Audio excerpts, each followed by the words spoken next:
Princess जिसी बेकंग से प्यार था, प्रिंसेस क्लेमेंटाइन दूसरी शहजादियों की तरह नहीं थीं। उन्होंने शानदार बालों या चमकदार ताजों का ख्वाब नहीं देखा। क्लेमेंटाइन ने कीकों का ख्वाब देखा, वो गर्म रोटी की खुशबू, अपनी अंगुलियों के दरमियान छपछपा आटा महसूस करना और सादा अज्जा को मज़ेदार खानों में तब्दील करने की जादू से मोहब्बत करती थीं। जबकि दूसरी शहजादियों ने कोर्टसी करना और हारप बजाना सीखा, क्लेमेंटाइन ने बेकंग सीखी। वो शाही बावर्ची खाने में छप कर जाती थीं। उनकी नाक बहने हुए गोश्त की खुशबू से फड़कती थी और क्लेमेंटाइन न बावर्ची से आटा और चीनी की टुकड़ी मांगती थीं। शाही बावर्ची बारनाबी नामी एक सख्त मिजाज आदमी ने शहजादी की बेकंग में दिलचस्पी पर पहले तो तंज किया। बेकंग एक गिंदा, गैर मुतवक्का काम है, वो गड़गड़ाया, किसी शहजादी के लिए मुनासिब नहीं। लेकिन क्लेमेंटाइन मिस्र थी। वो बारनाबी को करीब से देखते, इसकी हर हरकत का मुशाहदा करते, बेशुमार सवालात पूछते। आहिस्ता आहिस्ता बारनाबी ने उनकी आंखों में चमक देखना शुरू कर दी।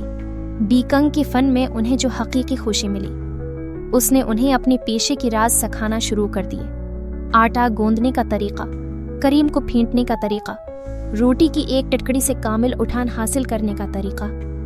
जल्द है शहजादी की बेकंग के फन की खबर पूरी मुल्क में फैल गई। शहरी पचकारती थी, क्या आपने प्रिंसेस क्लेमेंटाइन की पेस्ट्री का जायका चखा है?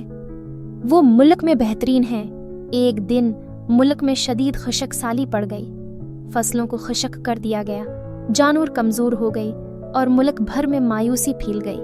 बादशाह अपने लोगों की फिक्र में इस शख्स को इनाम देने की पेशकश की जो मुल्क में दोबारा खुशी ला सकता है। प्रिंसेस क्लेमेंटाइन ताज़ा पकी हुई रोटी की तस्कीन देने वाली खुशबू को याद करते हुए एक ख्याल आया। उसने जितना आटा मिला सका जमा किया और गांव वालों की मदद से सैकड़ों रोटी की रोटियां पकाए। उसने उन्हें भूखे लोगों के साथ बांटा, उनके चेहरों पर मुस्कुराहटें लाए। गांव वाले उनकी मेहरबानी और सखावत से मुतासिर होकर खुशी से उछल पड़े। उन्होंने प्रिंसेस क्लेमेंटाइन को एक हकीकी हीरो के तौर पर सराहा, उनकी शाही खून के लिए नहीं बल्कि उनकी मेहरबानी और दूसरों की जिंदगियों में खुशी लाने की सलाहियत के लिए। इस दिन से प्रिंसेस क्लेमेंटाइन को पूरे मुल्क में प्रिंसेस क्लेमेंटाइन बेकर के नाम से जाना जाता था।